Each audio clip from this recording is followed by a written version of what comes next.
Views expressed on this program are those of the hosts, guests, and callers, and are not necessarily those of this station, its management, or other advertisers. You're listening to Transformation Talk Radio.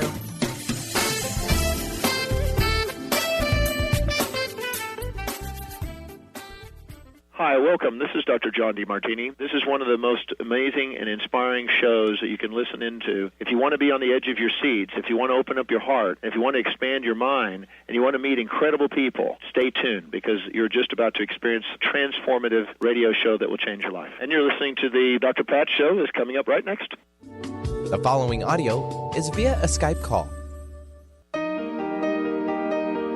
Welcome to the Dr. Pat Show. Talk radio to thrive by. Powerful, inspiring, and coming to you live, bringing you stories of people like you and me, busting through and living life full out. Get ready to dare to wonder what your life would be like if you knew you could not fail.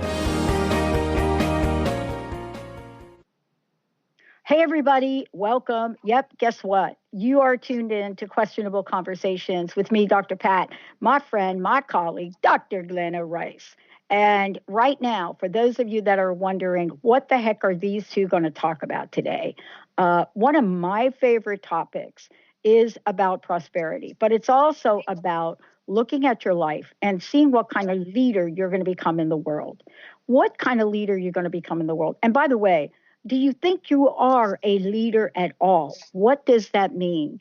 Had a really interesting conversation earlier today about this and didn't even know it was in the air, but it is, because that's what Dr. Glenna Rice is all about. You know, look, she has been on the show, and as a matter of fact, I shared something this morning as I was interviewed about what kind of culture we strive to create here. And one of the things I said is I learned from one of our hosts that we don't have to live in solving problems if we can live in possibilities. And that's Dr. Glenna Rice. Now, look, today's show is big, it's bold, and what? Yeah, it is out of the box. And we've got two people we're going to introduce to all of you out there. Glenna, it's great to have you. Hi, Dr. Pat. Happy to be on. I love doing the show with you every month. It's a blast. Oh, and I love that you were interviewed and you mentioned possibilities. Oh, boy. Yeah. Yes, so we have two amazing guests joining us today. Two of my favorite people in the world from Australia. There's Steve and Chutisa Bowman, an amazing couple, really an amazing couple. They have an amazing relationship. That's one of the things that just inspires me about them. But they also are leaders in business. They have a way of speaking of benevolent capitalism, generating wealth, prosperity. There's so many things that these two are doing to change the planet and create a totally different possibility with how we look at business, money, creating. They're both authors of many books, and they work with CEOs and big boards and creating senior executives. They are amazing what they've been creating, and they're offering possibilities to everybody about it, change what these things we keep you stuck in. Yeah, and you know, part of what I love about you both is, and so great to have you here, is that when I first came out of the gate and launched the Transformation Network, one of the first business shows that I did, and still do today, was called Enlightened Capitalism. And if there were people that had tomatoes in the audience, they would have certainly thrown them my way, because how dare I put the words enlightenment and capitalism in the same sentence? But I don't have to take that anymore because we have both of you. Exactly. So we're very pleased to be on the show with you all, and look forward to having this conversation. You know, I want to start off by talking about conscious leader. I want to talk about those two words. We are a conscious network. And let me tell you what I mean by that is 15 years ago, I was gifted because I was in a place of struggle and panic and depression. And I was gifted with a wrong phone number dial that changed my life forever. We are known as a #1 positive talk network. We are heard on, hundreds of channels worldwide. And our tagline is conscious communication and action for a better world. And I used to have to define that for people. Now I don't. But we are now talking about conscious leader. And I think we have to define that. Well, one of the greatest definitions you can come up with is something that actually isn't a definition that provides people with an awareness of what we're talking about. So when we talk about, one of the great conversations always is, well, what do you mean by conscious? Yeah. And what we've found that actually really resonates with us is consciousness is where you're aware of everything and judge nothing. And so from that space, when you start to look at conscious leadership, then you're willing to be the leader in your life before you can ever expect anyone to see you as a leader. Be a leader in your life where you're aware of everything and judge nothing, including yourself. And from that space, you can then actually create amazing possibilities in the world. We have been working in the world of leadership and governance and board and CEO and the C-suite of the world. And we realized that most people who are actually being a leader in the major organization are not choosing to be a conscious leader. They are being like everyday normal leader. So we started to invite people to see that, hey, if you're already a leader, what would it be like if you even add this being a conscious leader in your way of being in your organization? And fancy that. What would it be like if you add being a conscious leader in your own life first as well? And that, like you were saying about dodging the tomato being thrown at us. We introduced this 10 years ago, like everyone give us a look and say, are you crazy? Exactly. But, crazy is, I got to tell you, I think I must have written the book about crazy being the new normal, because I worked in corporate America for 24 years. I was part of what we call the business infrastructure here for the phone company, both the vested and new company. And 3 out of the 5 performance reviews I got before I left, believe it or not, said that they thought I lived on another planet. I now know that was a compliment. But isn't that part of what we're talking about here is we have to write a new narrative on bringing the words conscious and leader together, I think, and I think you're doing it. I think like you also did it with your radio show and everything, because being a conscious leader in this world is being willing to go where no one else has been willing to go before, and be willing to receive everything that the norm, the so-called norm, will judge us, because we all know that it's truly possible to create more and generate more from this space. And I'm so happy to hear that you have been trying to dodge tomato as well with us. Well, it gets to the stage where you're so weird, it becomes the new normal, exactly as you said, Dr. Pat. So we're finding now that we're traveling around the world. We're getting invited as keynote speakers to conferences, and we get into the boardrooms of some of the top companies around the world. And we talk about strategic awareness because, of course, to throw the word strategy in every now and then just gets their attention. But talking about this whole notion of being aware, being conscious, but also using the language of this reality so that people can actually understand what you're saying, but can relate it back to what they think they know about the world. And this is one of the great the great joys that we have, is to be able to use a languaging that taps into what they already know, but also invites them to other possibilities. Yeah, this is really part of the conversation that I so love.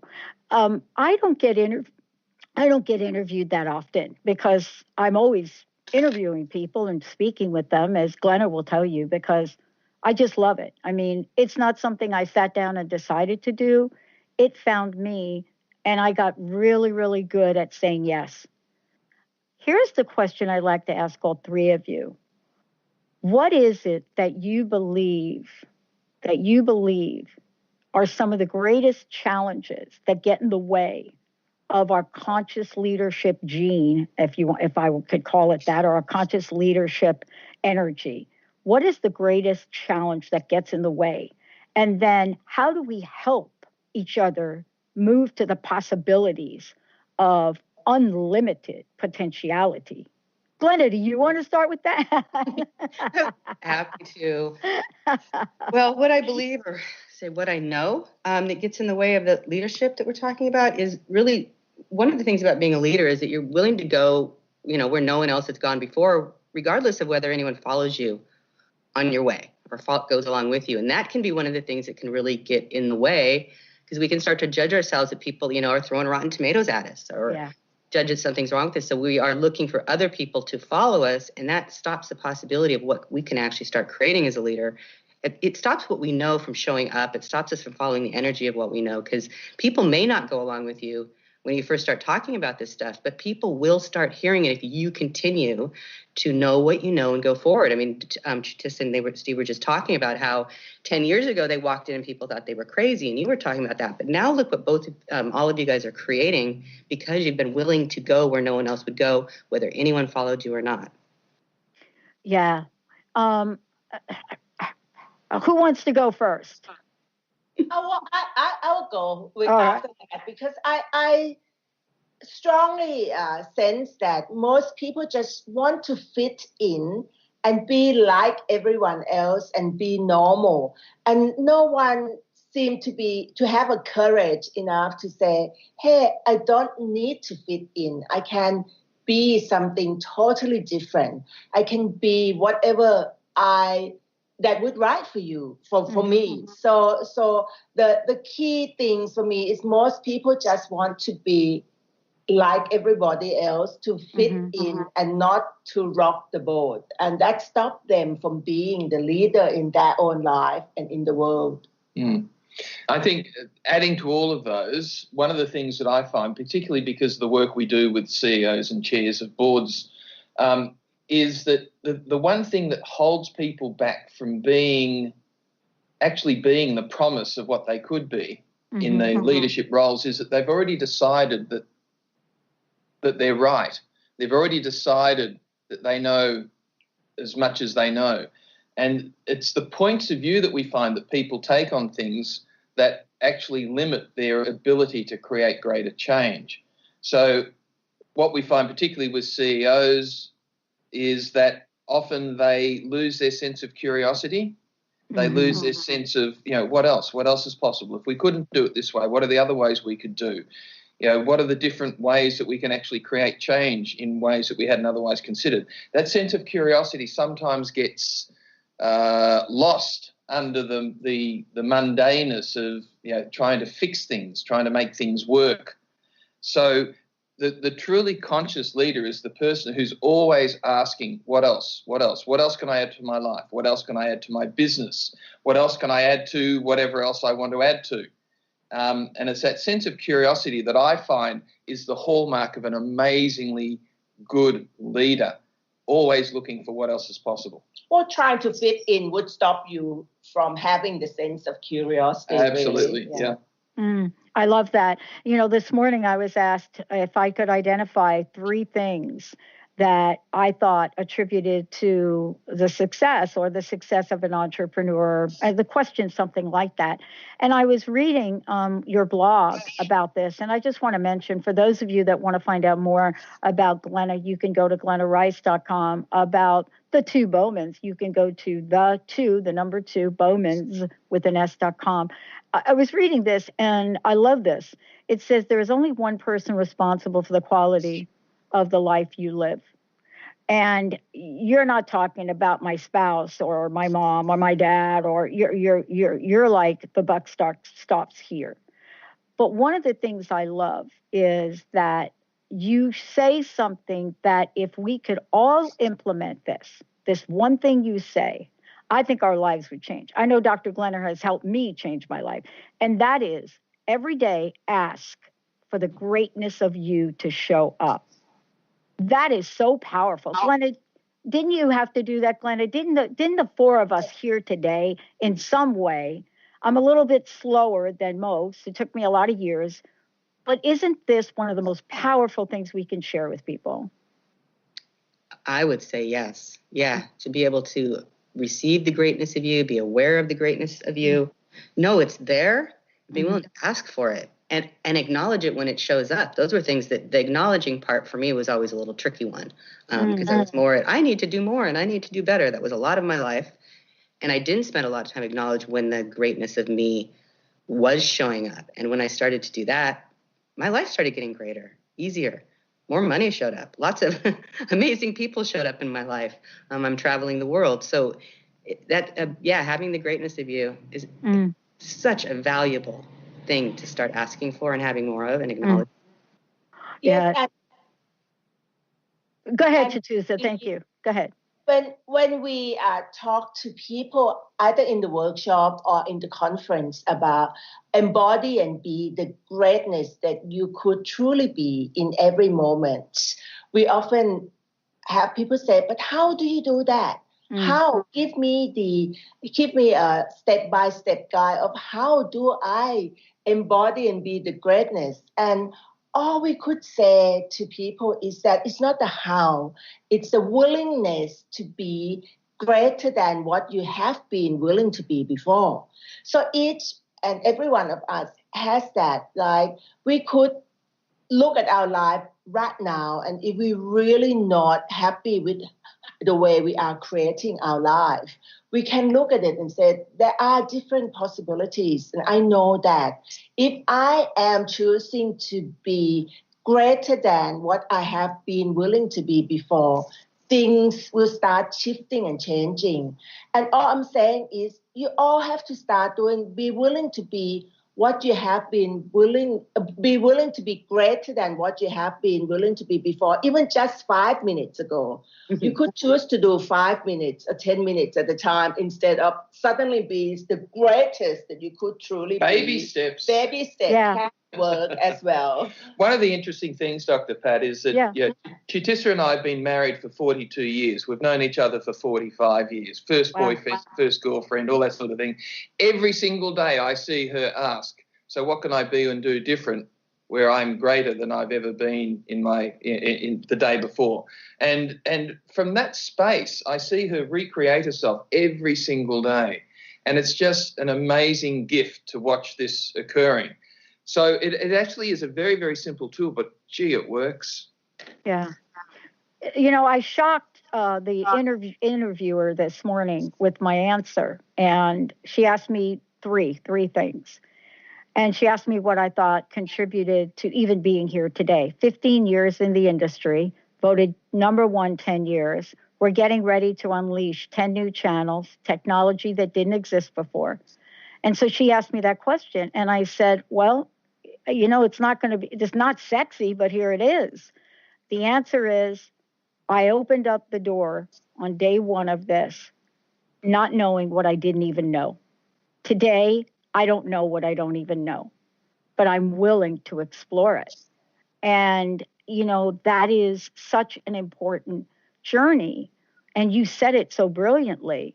The minute that we get to the place of knowing a thing, let's just say, I mean, there's some things we should know, but knowing that thing and not opening up the door of possibilities, we don't even get to the edge of possibilities. We can't even see that a possibility could be probable. And Glenna, I want to ask you about that, and then, you know, each of you for a minute. How is it that you all have been able to help so many people get to that door, get to, as you say, that edge of possibility, not just for leading, but for prosperity, for success, for continuity, for giving back to the world? What are the things you all have discovered? It's a great question, Dr. Pat. Thank you, Glenna. What I'm getting is it's me, yes, that, you know, I'm willing to be there for people, but it's really that people have shown up that are asking for something different. They're asking for a different possibility. They're asking some things, you know, I work with bodies mostly as a physical therapist and with my practice and teaching the body classes. So something's going on with their body, or it could be in their life, and they're asking for something greater, something more, And they find me because I'm willing to receive that, and I have information they may require to change the things. And I know that, big organizations are asking for Stephen Chitisa to show, because there's something that there's a door that's cracked open, that someone's asking for something and they're willing to see a possibility, and we have some information or tons of information that they're looking for that can help change something in their life. And it may have nothing to do with what they actually came in to see me in my office first for, but they're asking a question. Mm-hmm. Yeah. And you know what I love about this? I know Gary Douglas has said, things like, this is where you through the practices of access consciousness, the empowerment of people to know that they know. My version of it is to be in a place of knowing that, that I know that it's within me. And by opening the door for the possibility of knowing more than I think I know, that is a game changer. I'd love Chitisa, maybe for you, Stephen, maybe for you to comment on that. For us, we create the energy and the space for people to recognize that there are different possibilities to what they are having right now. And from that space, then we give them tools to see that they can use in their life if they are choosing to perceive and receive that there are different possibilities and they want to create more. So we introduce the really super simple tools that call questions, choice, possibilities, and contribution. And we give them these tools to use so they know that if they live in the questions, they will never go into the conclusion about anything in their life. The things with people is they tend to create their life based on the conclusion, expectation, projection, and judgment, and trying to bring into their life right here, right now. So what they are actually creating is exactly the same as what they have been creating in the past, and they don't realize why they could not change anything in their life. So when we introduce them to the question, choice, possibility, and contribution, once people start to live and be the question, they could not go into the conclusion, projection, expectation, assumption, and judgment, and start looking at, so what choices do I have here from this question? Steve, you want to talk more about the 4 tools? It's those 4 ways of looking at the world are probably the most powerful game changers that this universe has ever seen. We take to the leadership team. We have these conversations with directors around the world. So what are the questions that we could be, that we could choose? What are the questions that I could ask? What are the questions about the questions I've never thought of asking? It's from that sense of curiosity. And then, so what are the choices then that I have? Because I know everything is a choice. I also know that my choice can change at any time. So therefore, it makes sense that I choose it constantly. So that way I'm always going to be in the question. Nothing is forever unless I've chosen it to be forever. Oh, and I can change that as well. It's just choice. And then what are the possibilities that creates that I haven't been willing to see? Because every choice that I make creates multiple possibilities until I judge them, and then that destroys all those possibilities. So what would it be like if I chose, looked to see what that created, and chose again? And it's from that sense of excitement that people then see, well, then what contribution can I be to those around me? What contribution can I be to myself? But it's more important than the words is the energy that creates in every single person. In the corporate world, it generates immense marketing and strategic leverage to understand what that looks like when you're actually getting out there. And this is the very start of benevolent capitalism. It's the very start of what you were saying before, Dr. Pat, is the person who's in business can actually be a great contribution to the world. But then again, every one of us is in the business of our life. So what if we started there as well? Yeah. I mean, let's start there because I was talking about my own journey. I mean, people want to know First of all, they want to know why I'm still around. Positive Talk didn't exist 15 years ago, and we brought millions of women back to talk radio by that very thing, Positive Talk. But I lived in the place you're talking about. I don't have a background of broadcasting. I did have somebody try to tell me how to do a good radio show once, and he fired me. But there's something about leading ourselves in the forefront of so much openness to what could be, that it's such a special place. What is it that you do when you see that look in somebody's eyes where they get it? And I know the three of you do. I know that you work with people every day. You love it. It's your passion, whether it's prosperity consciousness or leadership or business or questionable parents. You see the light bulb go on. What do they say to you each? You gave me my life back is stuff I hear often. Really things. They say very grateful for that, for having that in their lives, because that's really giving them access to who they be. Yeah. And they know is what we're talking about. It's an amazing thing to see when people get that. And what you've done is you've opened them up to, what they be, to the consciousness of everything around them, the contribution that they were talking about, that Steve was just talking about, that contribution where everything starts to contribute to them in a different way. There's a light bulb of possibilities that goes off, and that when you see that and you're contributing to everything, when people start to get who they are, what they be, what they'd like to create, how they'd like to create it, when those things start showing up, the start of a benevolent capitalist, possibly. I'd love to hear, Steve talk more about benevolent capitalism. When he said that it was just the beginning of benevolent capitalism, I would love to see what else is possible with that. Yeah, I would too, because, part of this is you both are highly successful. Between you, I mean, this is like a power team. CEOs of major organizations, chairs of boards, senior executives in multi-million-dollar global corporations. You run 7+ global businesses. I'm eager to see what else is possible. But I'd love to hear from each of you too, because I know you've seen it. I know you've seen it all.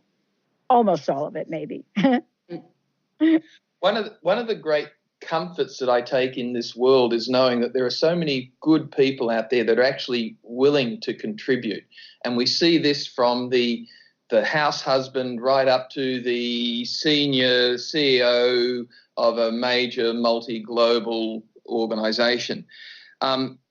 What often happens, and this is what gets us out of bed in the morning, is that often it'll just be some little thing that we say where all of a sudden someone goes, oh my heavens, I'd never thought of looking at it from that perspective. And then they're off and running. Because what they then start to realize is that there are multiple possibilities, and everything is a choice, question, possibility, and contribution. And so the start of a benevolent capitalist is someone who recognizes that this world, this universe, is truly an abundant place. They also realize at the same time, and it's probably totally different than what I've already decided it is. So I wonder what that would look like if I was willing to be open to everything that occurred out there. Now, when you start to look at that from a business perspective, then they start to look at different markets, new ways of creation, new ways of being with people, understanding the difference that their organization makes in people's lives. When you're dealing with your own personal life, you then start to see there's a different way of being with your parents, a different way of being with your kid, a different way of being with all the relatives out there that are so intent on telling you how wrong you are that it's just hilariously funny. So that different way of being is one of the greatest joys in the world. And it's not about being positive or negative or optimistic, not optimistic. It's just seeing things for what they are without judging it. And in particular, that includes without judging yourself. So the benevolent capitalist is someone who's willing to recognize that benevolence is not what most people think it is. Benevolence actually comes from two ancient Latin words, which are bene and volens, which means wishing well for all. And capitalism originally came from the notion of capita, which was to grow your herd organically. So if we want to grow our herd organically and wish well for all, you've got the start of being a benevolent capitalist. I love that. I mean, I grew up in a family in New York City here, and my uncle used to say to me, "Listen, the buck has got to stop right here, Pat. It's got to start with you. It's got to stop with you. You've got to take a look at everything you're thinking and how that shows up in every action." We're going to take a short break. When we come back, we've got lots more to talk about here, because we're talking about the possibilities for you for the rest of your life. When we come back, we've got the two Bowmans. We're going to talk about their book launch. We're going to give you lots of information. Thanks to Dr. Glenna Rice, my friend and colleague. I'm Dr. Pat. We'll be right back.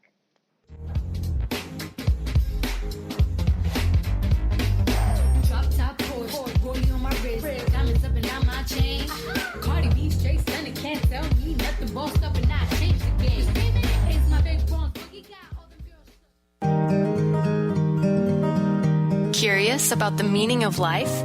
Do you want to deepen your spiritual practice? The School for Esoteric Studies offers online training to spiritual seekers from all paths of life and individual coaching. Our courses synthesize Eastern and Western spiritual traditions based on meditation, study, and service applied to everyday life. The school also organizes group meditations each year to benefit humanity. Whether you're just beginning to reflect on the spiritual side of your life or are a more experienced spiritual seeker, the school warmly welcomes you to join our group. To learn more about our courses and services, please visit esotericstudies.net. That's esotericstudies.net.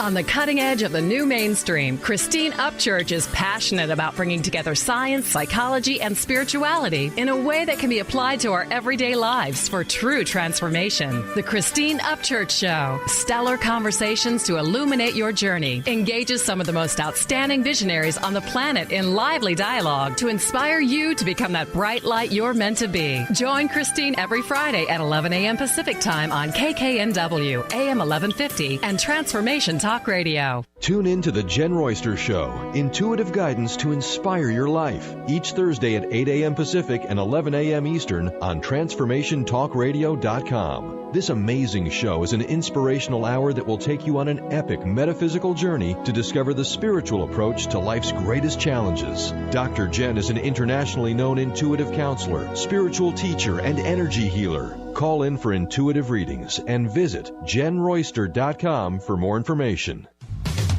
A word of caution: if you prefer the status quo and you are not interested in improving every aspect of your life, this book will trigger the shift out of you. The Truth is Funny, Shift Happens is available now. Author Colette Steffen brings the powerful knowledge and life-changing energy and empowerment from the radio airwaves to the pages of her new book. To get your copy in paperback or ebook, visit thetruthisfunny.com today. Amber Teal, founder of The Healthy Edge, is bringing you the hit show Healthy Edge Radio, living with power, passion, and purpose. Amber provides the support and tools necessary for you to finally release the weight and emotions that are hidden beneath the weight. Tune in each month on Transformation Talk Radio. For more information on how you can take the next step with Amber, visit getthehealthyedge.com.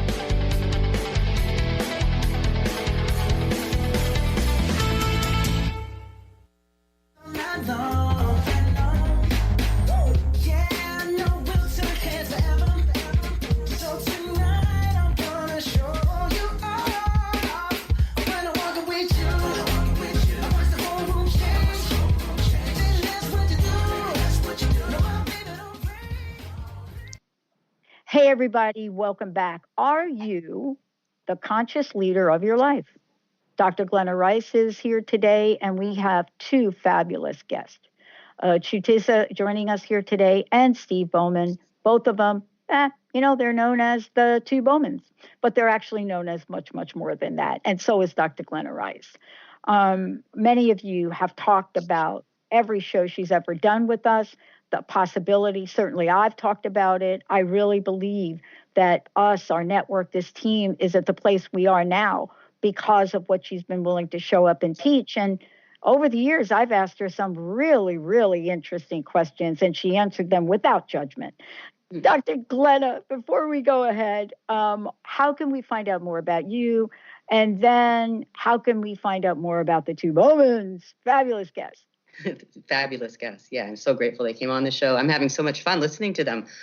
So to find out more about me, glennarice.com. Pretty easy, my name. And I have if you're trying to find me on the planet, right now there's a class coming up in Florida, body class, a 3-day body class that I'll be doing there the March 10th, 11th, and 12th, I believe. But you can go to accessconsciousness.com/Dr. Glenna Rice to find out my facilitating schedule and the classes I'm doing. Pretty easy to find me. And the Bowmans, I am so excited by this. You have no idea. I can't wait to spend 3 days in a room listening to them talk about everything they've been talking about on this show. So they're doing a class called Generating Wealth Beyond Your Current Job in San Francisco, March 3rd and 4th. And then that's going to be followed by Unlocking Your Inner Entrepreneur, an advanced roundtable where we'll get to ask them questions in a different way and look at our businesses and what we'd like to create. They can speak more about that. And that's going to be on March 5th in San Francisco. What's really cool is they're also going to do a book launch that everyone's invited to. It's no charge for this, inexpensive class. You just have to show up at Book Passage at 6 p.m. on March 5th in San Francisco, right on the waterfront on the Embarcadero. And I'm really excited. They're going to be relaunching their book, Prosperity Consciousness. Yeah. Yeah, I'm excited about the book. I've already taken a sneak peek at it. And I kind of want to flip over a little bit, if we could, and talk about both. The reason I think that both conscious leadership and prosperity consciousness are related, because, and I'm just going to put it out there the way I do all the time, like I do with Glenna. I made a post. I rarely do like Facebook posts, right, that are about things that are personal to me. But I did a post the other day, and it was a little weird. I was told it was weird. I thought it was perfect. I sent a petition, and I said, listen, why is this an important petition? It wasn't political. It was about, brace yourself, everybody, a character from the TV series The Walking Dead, Carl, the young kid, being written off and killed in the series. And so what I asked everybody was to look at why that would be. Why would there be that kind of thing that would go on? Why would anybody do anything about little Carl, who's been part of this series all along? And I said, oh my gosh, he's turning 18 years old. They have to give him more money. I'm telling you. And, they went viral, and I just laid it out. And I'm a little bit gritty sometimes in what I say. I say, yeah, who are the real Walking Dead? I mean, this is a hit series. These people get paid a lot of money for playing with zombies on TV. But it's interesting that this kid, who in the comic book series becomes the hero eventually when the zombie war is open. But is it possible that we need to send these people to take this class with you and read your book? I'm just saying. Are you talking about the zombies or the people at the studio? I think the people at the studio kind of like The Walking Dead, if you're asking me. I mean, it's fascinating to me that they would do something like that. And yet, then when I read further, I said, oh, this is not exactly prosperity consciousness, or is it? The thing that you were talking about, Carl, in the character in the show, it's, the same energy is happening right here, right now in the world. I have been working with a lot of women executives, and at the moment, everywhere, the women executive who reaching 50, who thought that they're going to have so many more years left to, keep on growing, expanding, starting to get retrenched. That's a word we call retrench. What do you call it in US? Retrench, or let go, or relinquish from their position. Retired. retire at forced retirement. Forced retirement. So they just get into the spin, thinking, oh my goodness, what can we do now? We have not planned anything.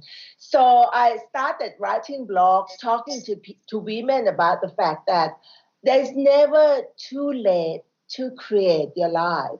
Yeah. You can totally create yourself totally new now, even if this contextual world not seeing your value anymore because you're getting older than what they think you should be, or they're not willing to pay for what you have to contribute to them. So I created a website called Generative Woman and starting to talk about, creative, your life beyond your career and what else you can create and generate after your successful career. And that has been amazing. Like women starting to say, wow, I really do have choices. Yeah. I can actually choose to start my life again when I'm after 50. Is it not too late?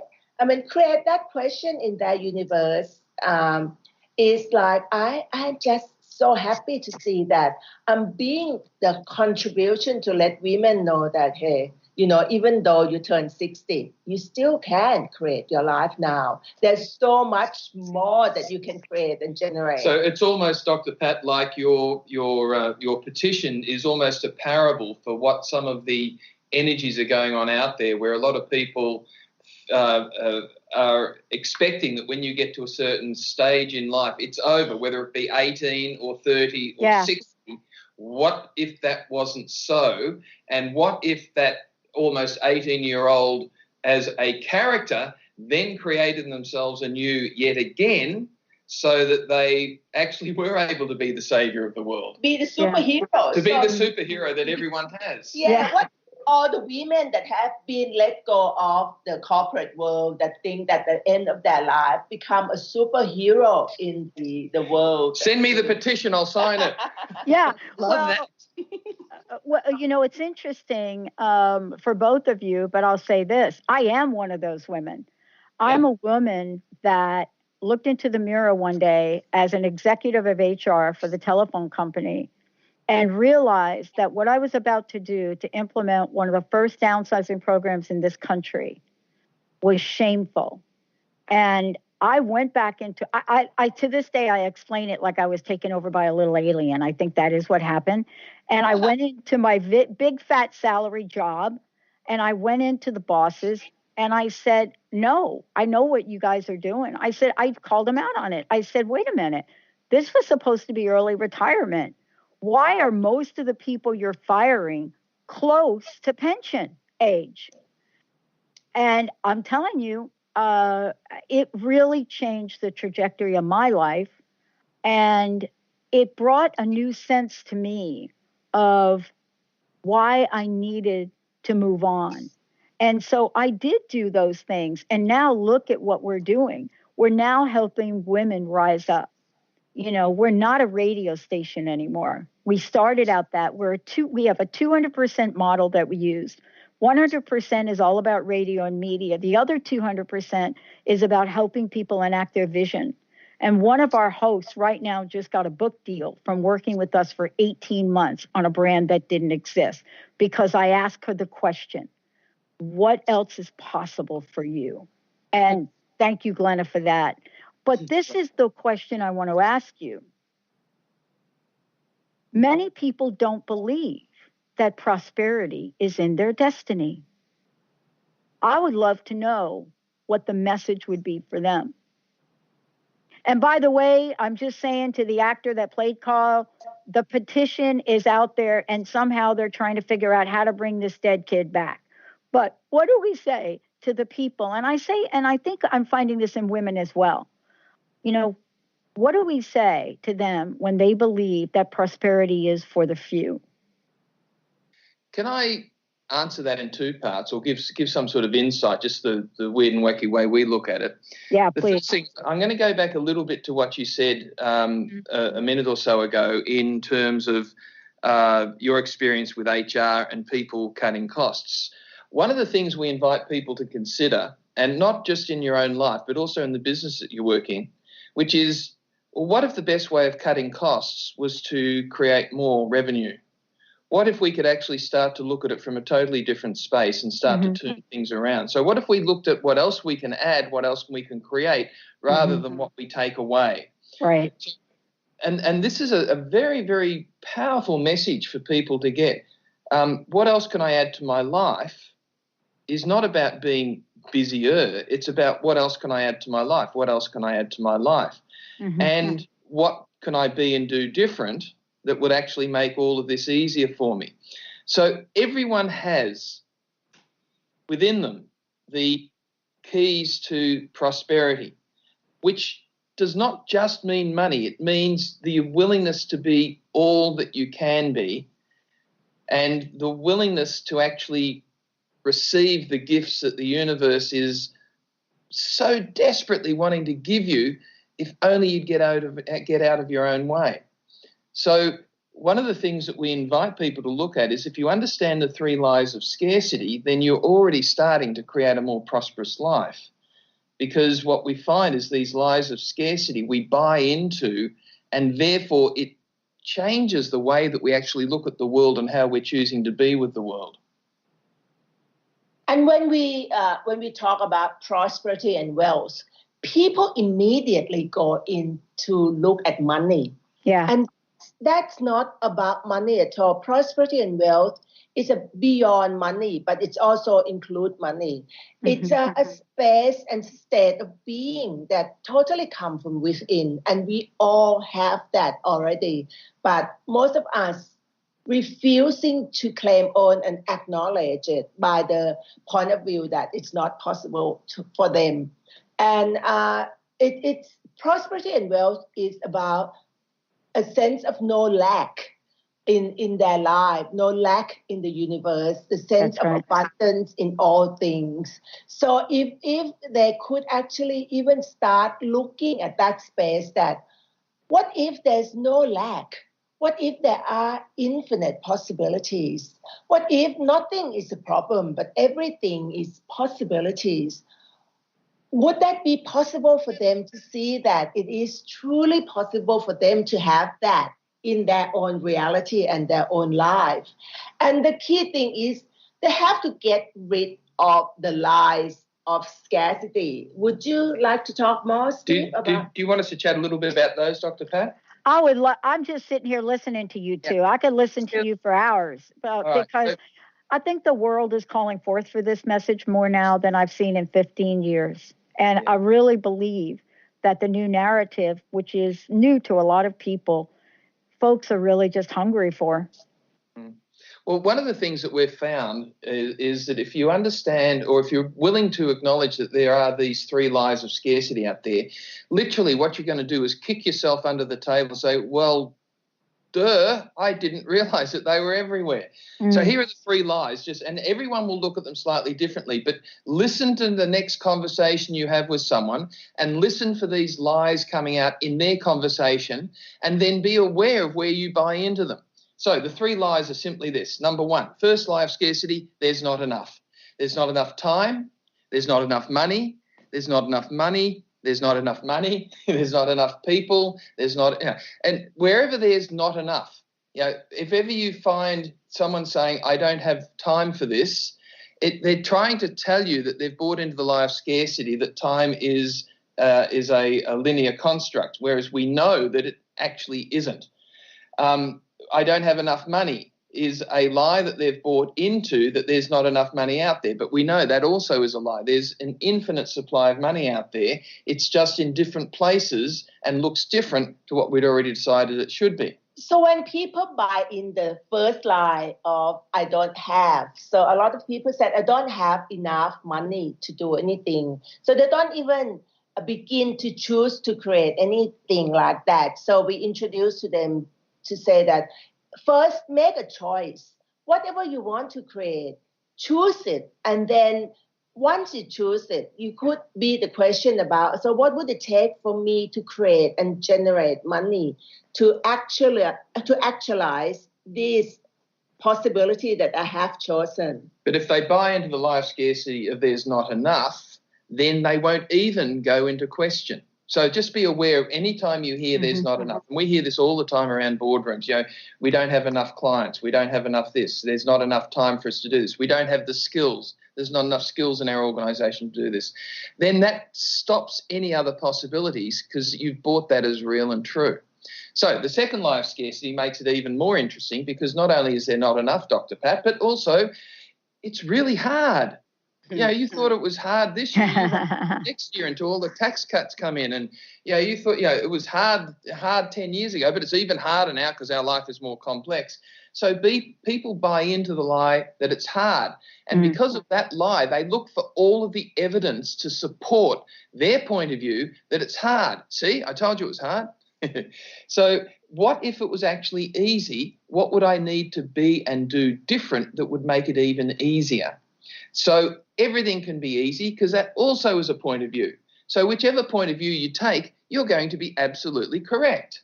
I prefer to have a point of view that it's easy because then I'll be looking at all the things that create the elegance of my life.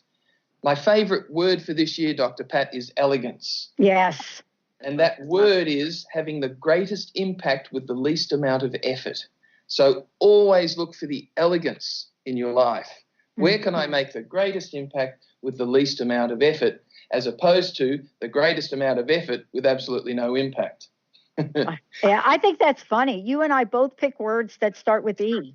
I know, it's fun, isn't it? Isn't that funny? You picked elegance, and I don't know how it came to me. I was just sitting there in my little exquisite. It just came to me. It was like, that's the year. That's this year in every way. Let's have both. Exquisite elegance. Both. Now I'm excited. Now I'm really excited because aren't we talking about helping people really change their point of view? That's exactly what we're talking about. Yeah. If I can just finish off on that third one, because this completes the infinite circle. So the first law of scarcity is there's not enough of whatever, time, money, people, skills, etc. Then not only is there not enough, but gee, it's hard and it'll get even harder. The third law of scarcity, Dr. Pat, is amazing because it makes the other two totally invisible. You don't even think to question them. And the third law of scarcity is, and that's just the way it is. That's my upbringing. That's where I live. That's my culture. That's the business I'm in. That's what, and it's just the way it is. And you don't think to even question the other two. So all of those things help us buy into the life scarcity, and it's permeated through every part of every single culture in every person's life. It's not difficult to get over if you realize that actually, there's plenty out there. Where might it be? Who could I talk to? What do I need to be and do different? I wonder if it looks different to what I've already decided. It's actually really easy because now I'm going to start changing things to make it easier. Maybe baby steps, but everything can be easy if I have that as a point of view. And then the last one is, so how do I want it to be? Because how you choose to be with the world and see the world is exactly how you're going to create it. So how do I want it to be? Wow. I love that. I do too. I cannot believe how amazing this conversation is. And by the way, there are many ways people can find out more about you both. I was plugging in myself, looking at the masterclass series and some of the other things that are going on and what you're doing. I want to make sure everybody knows they can find out more if they go to the website, number two, Bowmans, BOWMANS.com. And then Glenna, Dr. Glenna, GlennaRice.com, right, Glenna? Yeah, GlennaRice.com, yes. Look, we have a few minutes. I want to just go around. I want to ask you, first of all, thank you all. What's your personal message? What do you want to leave us with? And please, any other way we can find out more about you? Glenna, do you want to start? Please start with that. My personal message. I have so much stuff right now after everything you just said. Know that you know. Choose from possibilities. Choose the contribution of the universe. Create choices that last for 10 seconds. And what else is possible you've never imagined? GlennaRice.com. It's the easiest way to find me. Yes.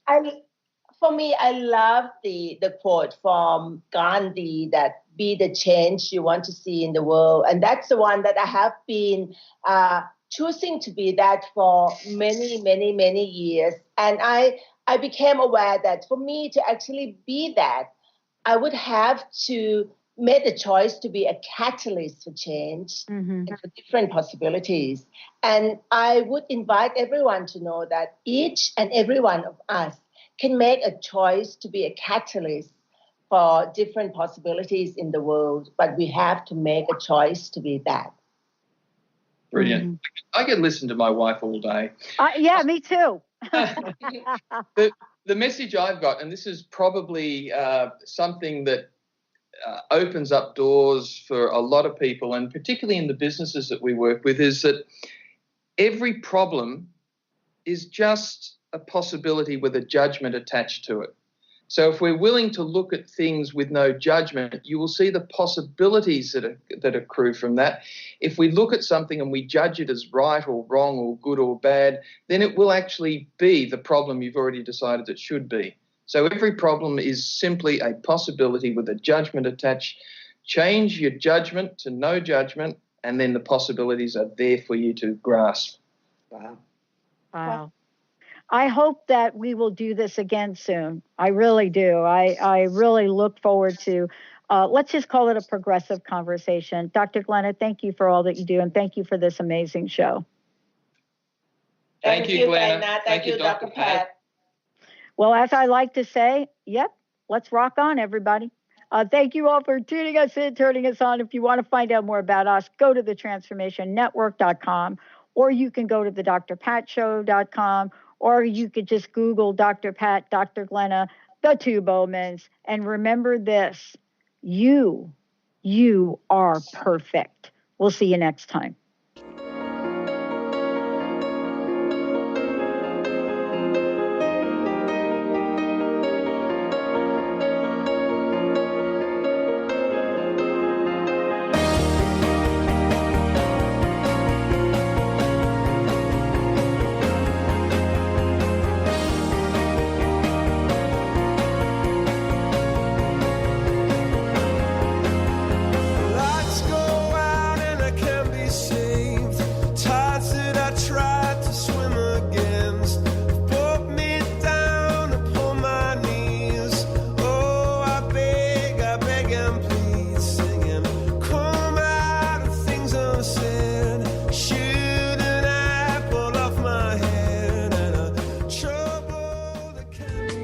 Preceding audio was via a Skype call.